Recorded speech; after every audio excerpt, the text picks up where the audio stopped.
कहते हैं कि अगर आपको भारत की सत्ता के शिखर तक पहुंचना है तो आपको उत्तर प्रदेश की गलियों से होकर गुजरना होगा।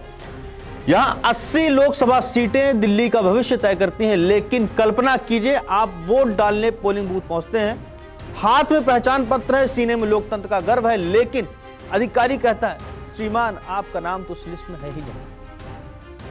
तो यह कोई डरावना सपना नहीं है, बल्कि यूपी की हकीकत बनने जा रही है। उत्तर प्रदेश में वोटर लिस्ट एक ऐसी महासफाई चल रही है जिसमें सियासी गलियारों में भूचाल ला दिया।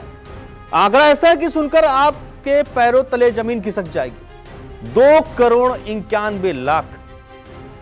आज न्यूज 24 की इस विशेष रिपोर्ट में हम इस वोटर लिस्ट कांड की एक एक परत खोलकर दिखाएंगे। नमस्कार, मैं अनुज त्रिपाठी और आज चर्चा होगी सर्जिकल स्ट्राइक पर जो यूपी की वोटर लिस्ट में हुई है। आंकड़े क्या कहते हैं, आइए आंकड़ों के गणितों को समझते हैं।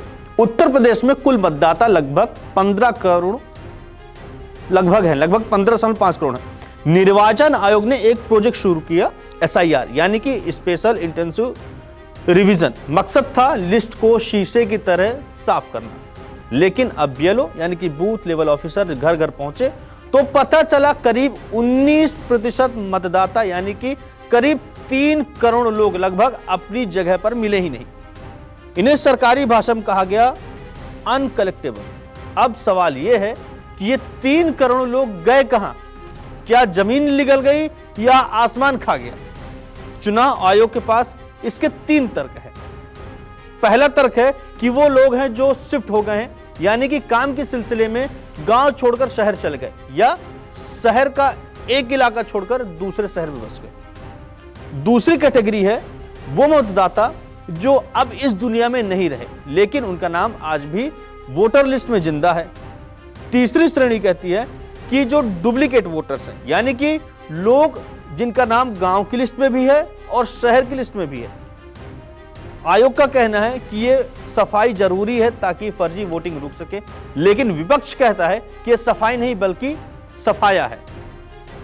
अब यहां से शुरू होती है असली राजनीति।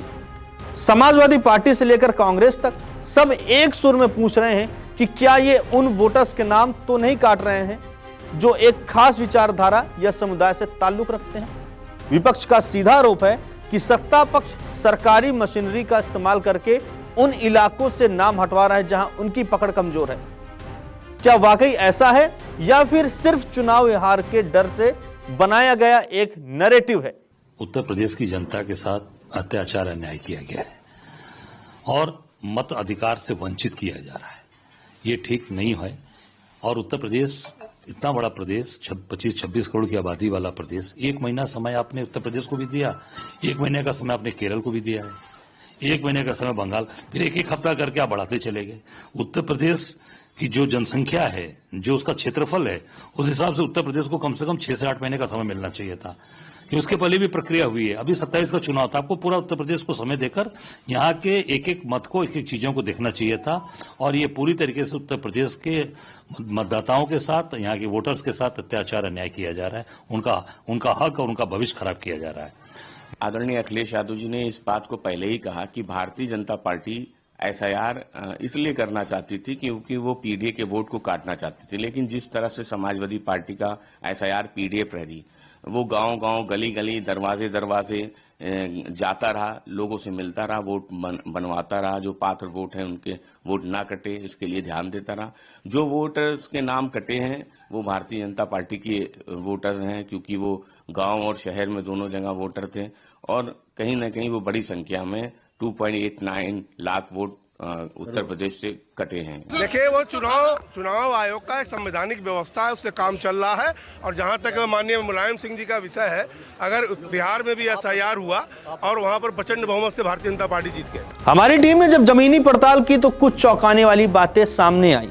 लखनऊ जैसे पॉश इलाकों में हजारों ऐसे घर मिले जहां ताले लटके थे या वहां नए किराएदार आ चुके थे।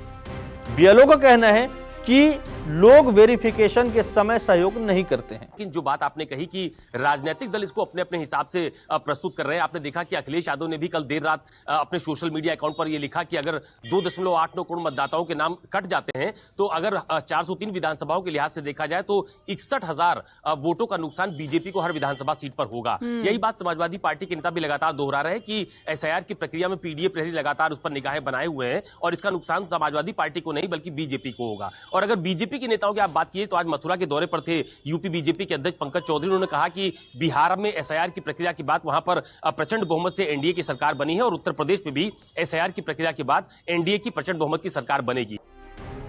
लेकिन बड़ा सवाल यह है कि अगर 26 दिसंबर की डेडलाइन खत्म हो गई है तो क्या उन करोड़ों लोगों का लोकतांत्रिक अधिकार भी खत्म हो गया? 28 फरवरी 2026 ये वो तारीख है जब फाइनल लिस्ट आएगी और अगर इस लिस्ट में आपका नाम नहीं हुआ है तो यकीन मानिए अगले चुनाव में आप सिर्फ दर्शक बनकर रह जाएंगे, हिस्सेदार नहीं। लोकतंत्र का उत्सव तब तक अधूरा है जब तक हर जायज नागरिक का नाम लिस्ट में ना हो। प्रशासन अपनी सफाई दे रहा है और विपक्ष इसे साजिश बता रहा है, लेकिन पिस कौन रहा है? आम आदमी। चलते चलते न्यूज़ 24 आपसे अपील करता है कि वोटर हेल्पलाइन ऐप पर जाइए, अपना नाम चेक कीजिए। अगर नाम नहीं है तो अभी आवाज उठाइए, क्योंकि बाद में पछताने से सरकारें नहीं बदलती, सरकारें वोट देने से बदलती हैं। इस पूरे मुद्दे पर आप क्या सोचते हैं? क्या यह चुनाव आयोग की पारदर्शिता है या कुछ और? कमेंट बॉक्स में अपनी राय जरूर दीजिएगा। मैं हूं त्रिपाठी और आप देख रहे हैं न्यूज़ 24। नमस्कार।